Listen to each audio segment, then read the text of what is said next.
How to fix Valorant Connection Error WAN 84? For this first step, you need to open up the Riot client, go to profile icon, click settings. This page will open. In this, you need to click Valorant, scroll down and click repair, click start repair.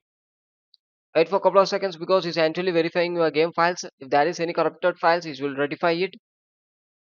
Once complete after a proper will thrown up successfully repaired. After that, move on with next step.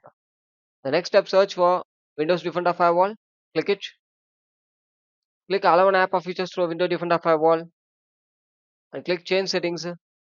Scroll down and search for Riot client and Valorant. Make sure you should enable in both private and public. If it's not enabled means you can enable it. If the application itself not having means you need to click allow another app and browse it. Search for Riot client and Valorant and enable both private and public. If the application is not having means you need to browse it. Click browse.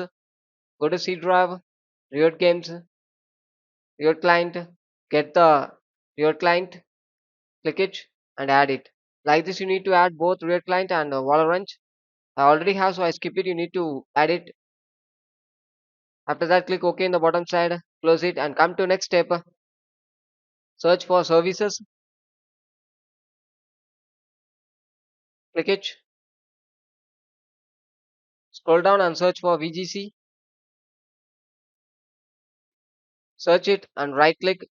Click properties and make sure the startup type it should be in automatic and the service status should be in running mode. If it stopped means you need to start it and click apply and OK. And one more time, right click and click restart.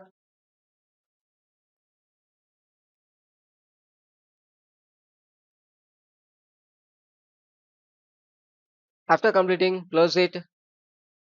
And the next step, go to settings, click network and internet settings, click advanced network settings, click network reset and reset the network.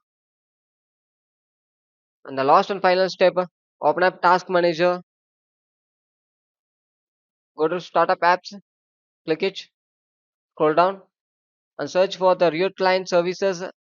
It should be in enable mode and VG tray it should be in enable mode. If it's disabled means you need to enable it. After enabling you need to restart your device.